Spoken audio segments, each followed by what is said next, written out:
Imaginen por un momento que un parásito microscópico entra en su piel, desactiva temporalmente las defensas inmunológicas, casi como si cortara los cables de un sistema de alarma, y comienza a excavar túneles. Y todo esto mientras el paciente duerme plácidamente. Sí, es una imagen bastante perturbadora, la verdad. Totalmente. Y el detalle que lo hace aún más aterrador es que pueden pasar semanas, o sea, semanas enteras antes de que la persona sienta siquiera la primera punzada de picazón. Hola a todos los que nos escuchan, bienvenidos a un nuevo análisis a fondo. Un gusto estar aquí para platicar de este tema que, la verdad, es fascinante y a la vez un poco espeluznante. Sí, bastante. Hoy vamos a desglosar los secretos de un enemigo que la humanidad conoce íntimamente desde hace muchísimo tiempo. Fíjate que en los documentos vemos que fue en el año 1687 cuando Bonomo y Sestoni lo documentaron. Fue, de hecho, la primera enfermedad humana con una causa microscópica conocida. Ajá, exacto. Y esa es una gran ventaja histórica, ¿no? Llevamos casi 400 años conociendo la biología de este invasor. Pero a pesar de esa ventaja, la Organización Mundial de la Salud sigue catalogándola hoy en día como una enfermedad tropical desatendida de categoría A. Estamos hablando de la escabiosis pediátrica o, como todos la conocemos, la sarna. Así es. Y el hecho de que siga siendo una categoría A es el núcleo del problema. O sea, actualmente hay unos 147 millones de casos a nivel mundial. 147 millones. ¡Qué locura! Es una cifra asombrosa. Y gran parte de la razón por la que sigue siendo una crisis de salud global, especialmente en niños, es porque la gente, e incluso algunos profesionales, tienden a minimizarla. Claro, se piensa que es un simple problema de higiene, ¿no? Algo que pica un poco y ya. Exacto, un sarpullido superficial. Pero es muchísimo más que eso. Y por eso, la misión de nuestro análisis de hoy es desarmar ese mito por completo. Queremos entender la maquinaria biológica de este ácaro. O sea, cómo logra hackear nuestro sistema inmunológico y por qué no es solo un problema de la piel, sino una puerta de entrada a complicaciones sistémicas gravísimas. Sí, complicaciones que pueden llegar al corazón o a los riñones. Es un tema serio. Bueno, vamos a desglosar esto desde el principio. Para entender el impacto tenemos que conocer al arquitecto de todo este caos, que es el ácaro hembra, el Sarcoptes scabiei. Y su ciclo es de una brutalidad biológica increíble. Bastante brutal, sí. Todo empieza en la superficie de la piel con la cópula. Y fíjate qué curioso, casi inmediatamente después de eso, el macho muere. Su función literal termina ahí, pobre bicho. Pero bueno. Sí, su ciclo es corto. Pero para la hembra fecundada es solo el inicio. Ella tiene una misión singular, que es entrar a la piel. Y el método que usa no es mecánico, ¿verdad? O sea, no tiene garras tipo excavadora. No, para nada. Usa una estrategia puramente química. Ella segrega un líquido transparente, sumamente especializado, que disuelve el estrato córneo, o sea, la capa más superficial y dura de nuestra piel. ¡Wow! Literal va derritiendo el tejido frente a ella para abrirse paso. Exactamente. Va labrando túneles microscópicos dentro de la epidermis a una velocidad que, para su tamaño, es asombrosa. Hablamos de medio milímetro a 5 milímetros por día. A ver, si lo pensamos como una operación minera, cambia totalmente la perspectiva. La hembra es esta maquinaria microscópica que entra en la mina y, va dejando un rastro detrás. Y ese rastro es el verdadero problema. Durante esa incubación, que dura de 3 a 8 días, ella va depositando de 2 a 3 huevos diarios en ese túnel. Ajá, pero no son solo los huevos. No, también va dejando detritus fecales, lo que en medicina llamamos escíbalos. O sea, heces. Básicamente va llenando nuestra piel de basura biológica mientras excava. Y ojo con este dato que saqué de las fuentes, que me dejó helada. Si este ácaro cae del cuerpo y termina en la ropa o en un mueble, los famosos fómites, no muere rápido. Para nada. Puede vivir fuera del cuerpo humano hasta 4 días. 4 días. Y manteniendo su capacidad total para penetrar la piel de otra persona. A menos que, claro, lo expongas a 49 grados centígrados por 10 minutos, que es su punto de muerte térmica. Y ese nivel de resistencia ambiental es clave para entender por qué hay brotes en familias o guarderías enteras. Claro, pero aquí me surge una duda gigantesca. Si tenemos una excavación activa en nuestra piel, con líquidos químicos derritiendo células y heces acumulándose. A ver, el sistema inmunológico humano es súper sensible. ¿Cómo es posible que el cuerpo no se dé cuenta de esta invasión de inmediato? Esa es la pregunta del millón. Y aquí es donde vemos la obra maestra evolutiva del ácaro. El bicho no entra haciendo ruido, entra interfiriendo las comunicaciones. A ver, explícame eso. Mira, el intestino del parásito segrega unas proteínas llamadas serpinas, o SMS por sus siglas. Estas proteínas actúan como un inhibidor súper específico ¿Inhibidor de qué exactamente? del sistema del complemento, que básicamente es nuestra red de vigilancia de la inmunidad innata. Las proteínas del ácaro desactivan esa red de manera localizada. O sea que no solo excava la mina, sino que literalmente corta los cables de los sensores de movimiento antes de entrar. Esa es la analogía perfecta. Al inhibir esa respuesta innata, el ácaro deprime las defensas locales. Entonces la piel no se inflama, no se pone roja y no duele. Y esto le compra un tiempo invaluable, me imagino. Totalmente. Tiene libertad absoluta para excavar, alimentarse del tejido disuelto y reproducirse sin que el huésped sospeche absolutamente nada. Pero claro, ese camuflaje no puede durar para siempre. No, tiene un límite. Y el bucle del prurito empieza cuando los antígenos del ácaro, especialmente su saliva y sus heces, se acumulan tanto que activan un receptor llamado PAR2 en nuestras fibras nerviosas. Aquí es donde se pone realmente interesante. O sea, el cuerpo por fin detecta la basura acumulada. Sí, y desencadena una respuesta inmunitaria masiva, tipo T2, mandando un ejército de eosinófilos a la zona. Y ahí es cuando empieza el picor. Pero debido a ese camuflaje inicial, en una persona que nunca ha tenido sarna, esta inflamación tarda muchísimo en aparecer, ¿no? Hablamos de 15 a 20 días. Exacto, es un retraso clínico enorme. O sea, fíjense en esto, el picor desesperante que siente el paciente no es porque el bicho lo esté mordiendo en ese momento. Es una reacción alérgica retardada a desechos de hace 2 o 3 semanas. Es una literal bomba de tiempo inmunológica. Es una bomba de tiempo. Significa que un niño puede estar contagiando a toda su clase durante 3 semanas sin tener un solo granito rojo. ¡Qué peligroso! Ahora, me imagino que si hay una reinfestación, o sea, si la persona se vuelve a contagiar un año después, el cuerpo ya se sabe el truco. Sí, el cuerpo ya está sensibilizado. En una segunda exposición, el camuflaje no sirve y el picor masivo surge en apenas 24 a 48 horas. ¡Wow! Bueno, una vez que esa bomba explota, la conversación cambia a cómo se ve esto desde afuera. Porque, a ver, si nos basamos en los documentos, el síntoma principal es el prurito nocturno. Sí, el picor de noche es el síntoma cardinal, y en lactantes esto causa una extrema irritabilidad. Imagínate, no pueden dormir. Pobrecitos.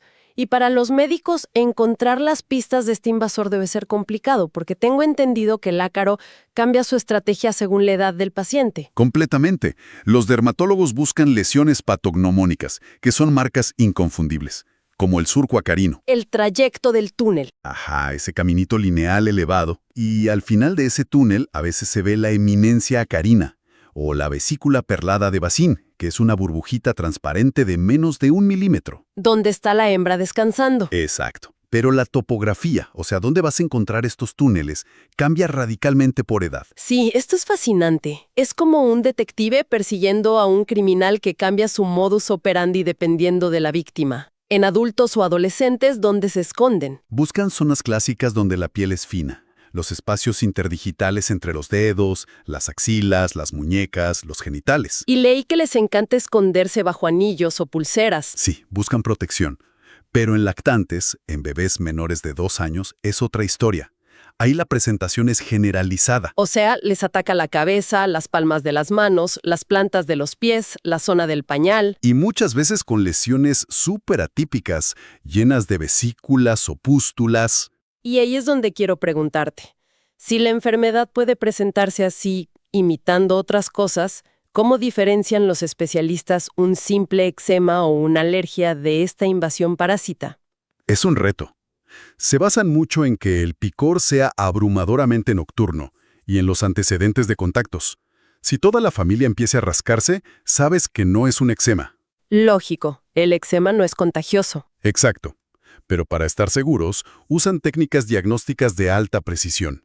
Hacen un raspado cutáneo con KOH o una prueba de cinta adhesiva para atrapar los huevos. Y está la prueba de la tinta china, que me pareció genial. Es un clásico. Pones tinta en la piel, limpias, y la tinta que se metió en el túnel revela todo el trayecto oscuro de la galería. Es como revelar huellas dactilares invisibles. Y con dermatoscopios hasta pueden verle la forma. Sí, el famoso patrón en ala delta. Se ve una forma de V marrón, que es literalmente la cabeza y las patas delanteras del ácaro al final de su túnel. Increíble. Ver al monstruo en vivo. Pero bueno, toda esta detección precisa choca contra un muro cuando hablamos de variantes extremas. Hay una variante en los documentos que me dejó sin palabras, la sarna costrosa, o noruega. Uf, ese es el escenario más severo que existe. Ocurre en pacientes inmunocomprometidos. O sea, cuando las defensas del paciente fallan por completo. Así es, hay un fallo en la inmunidad celular. Como el cuerpo no ataca, la carga parasitaria llega a niveles astronómicos. En una sarna normal tienes unos 10 o 15 bichos en todo el cuerpo, ¿no? Sí, más o menos. Pero en la sarna costrosa puedes tener hasta 4.700 ácaros por cada centímetro cuadrado de piel. ¡Qué horror! ¿4.700 en el espacio de una moneda pequeña? Exacto. Y la piel se vuelve una costra gruesa, llena de miles de parásitos. Obviamente, el riesgo de contagio a los cuidadores es extremo. Pero espérate, aquí hay algo que es totalmente contraintuitivo, y de verdad me parece una trampa peligrosa. Uno pensaría que si tienes miles de ácaros por centímetro cuadrado excavando tu piel, el picor te volvería loco. Pero resulta que en esta variante tan agresiva, casi no hay picor. Paradójico, ¿verdad? Es absurdamente ilógico. ¿Cómo es posible que no pique? Piensa en el mecanismo. El picor es una reacción inflamatoria del sistema inmune. Pero si el sistema inmune celular está deprimido y no reacciona, entonces no hay inflamación y por ende no hay señal de picor en los nervios. Claro, o sea, no hay alarma. Exacto.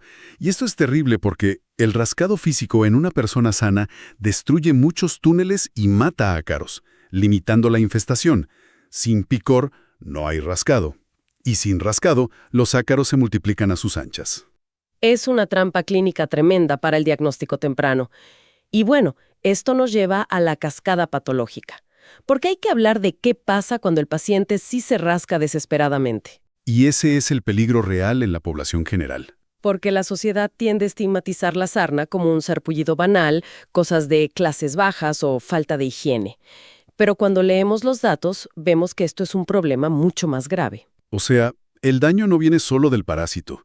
Entre que las serpinas del ácaro deprimen la inmunidad local y el niño se rasca sin parar rompiendo la barrera de la piel, Literalmente abren la puerta de par en par, a bacterias oportunistas, como el Streptococcus pyogenes y el Staphylococcus aureus. que causan sobreinfecciones masivas. Sí, en zonas endémicas, fíjate, hasta el 93% del impétigo, que es una infección bacteriana severa en la piel, está asociada a la sarna. 93%. Entonces, ¿qué significa todo esto? Que no se queda en la piel. Esta infección bacteriana detona consecuencias sistémicas que pueden destruir órganos vitales. Así es. El sistema inmune intenta combatir la bacteria del estreptococo, pero esos anticuerpos a veces se confunden y atacan tejidos sanos del cuerpo. Fuego amigo. Literal, causando daño renal como la glomerulonefritis postestreptocócica. Riñones fallando por un bicho en la piel. Y daño cardíaco por fiebre reumática aguda. Además, en la sarna costrosa no tratada, el riesgo de muerte por sepsis bacteriana es altísimo. Daño renal, daño al corazón, riesgo de muerte por sepsis. Y aún así, no se trata con la misma urgencia médica que un brote de una superbacteria. Es algo que nos exige reflexionar. Sin olvidar el impacto psicosocial, o sea, la angustia emocional, el estigma, el aislamiento y el ausentismo escolar de estos niños. El impacto en la calidad de vida es devastador. Por eso los protocolos de erradicación médica son tan agresivos. No puedes dejar a uno solo vivo. A ver, háblanos de eso. ¿Cómo destruimos a este invasor y nos aseguramos de que no vuelva? La primera línea de tratamiento suele ser la permetrina al 5%, que es una neurotoxina para el ácaro. Se aplica en toda la piel y se deja actuar de 8 a 14 horas. Durante la noche, idealmente. Ajá.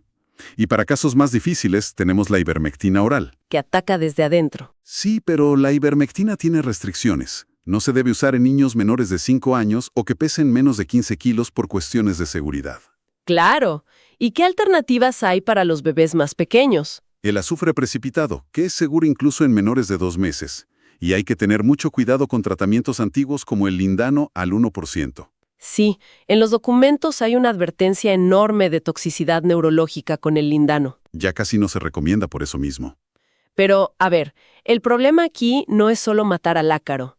Hay un aviso clínico crucial sobre lo que pasa después del tratamiento, el famoso síndrome postescabiótico. Uy, sí, eso es la pesadilla de las consultas. Yo lo veo como una tortura psicológica. Resulta que el picor puede persistir hasta 6 semanas después de que todos los ácaros estén bien muertos. 6 semanas de desesperación, sí. O sea, el paciente se echa la crema, mata a los ácaros, pero se sigue rascando. Y esto ocurre por la hipersensibilidad a los antígenos retenidos, ¿no? Los cadáveres de los bichos y sus heces siguen atrapados en la piel muerta hasta que el cuerpo la descama de forma natural. Y el sistema inmune sigue reaccionando a esa basura biológica. El gran error aquí es que el paciente, o incluso el médico, piense que fue un fallo terapéutico porque sigue picando. Y vuelvan a aplicar la neurotoxina innecesariamente.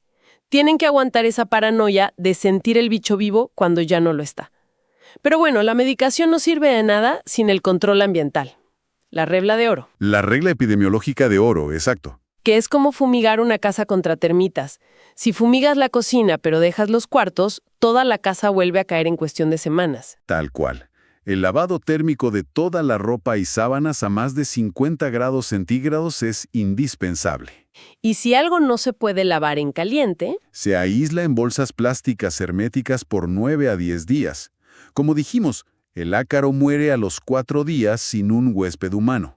y lo más estricto de todo, el tratamiento de los convivientes. Sí, el tratamiento simultáneo e imperativo de todos los que viven en la casa. Incluso si no tienen ni un solo síntoma, porque como vimos, alguien puede ser una bomba de tiempo silenciosa por 20 días. Si dejas a un familiar asintomático sin tratar, él va a reiniciar el brote entero. ¿Es un trabajo de equipo absoluto o el tratamiento fracasa? Pues bueno, para recapitular rápidamente este viaje increíble, hoy fuimos desde entender a un microscópico minero de la piel con su capacidad de hackear nuestras defensas innatas, Pasando por la cascada de fallas sistémicas que provoca, a derrotarlo. es un problema complejo que requiere muchísima educación y empatía médica. Totalmente. Y para despedirnos, quiero dejar a quienes nos escuchan con una idea fascinante basada en la información de hoy. A ver qué opinan. A ver. Si el intestino de este pequeño ácaro produce proteínas, las serpinas, que logran apagar temporalmente áreas específicas de nuestro sistema inmunológico innato con tanta precisión, ¿qué pasaría si la ciencia médica lograra replicar ese mecanismo exacto en un laboratorio? ¡Wow! Eso sería revolucionario. ¿Verdad? O sea, quizás el secreto para curar enfermedades autoinmunes graves, donde el propio cuerpo ataca sus órganos por exceso de inflamación, esté escondido justo ahí, en las tácticas de supervivencia del parásito más antiguo y molesto de la humanidad. Sería poético. Que el veneno contenga la cura. Totalmente. Les dejamos esa reflexión para que sigan explorando este microuniverso por su cuenta. Muchísimas gracias por acompañarnos en este análisis a fondo. ¡Hasta la próxima!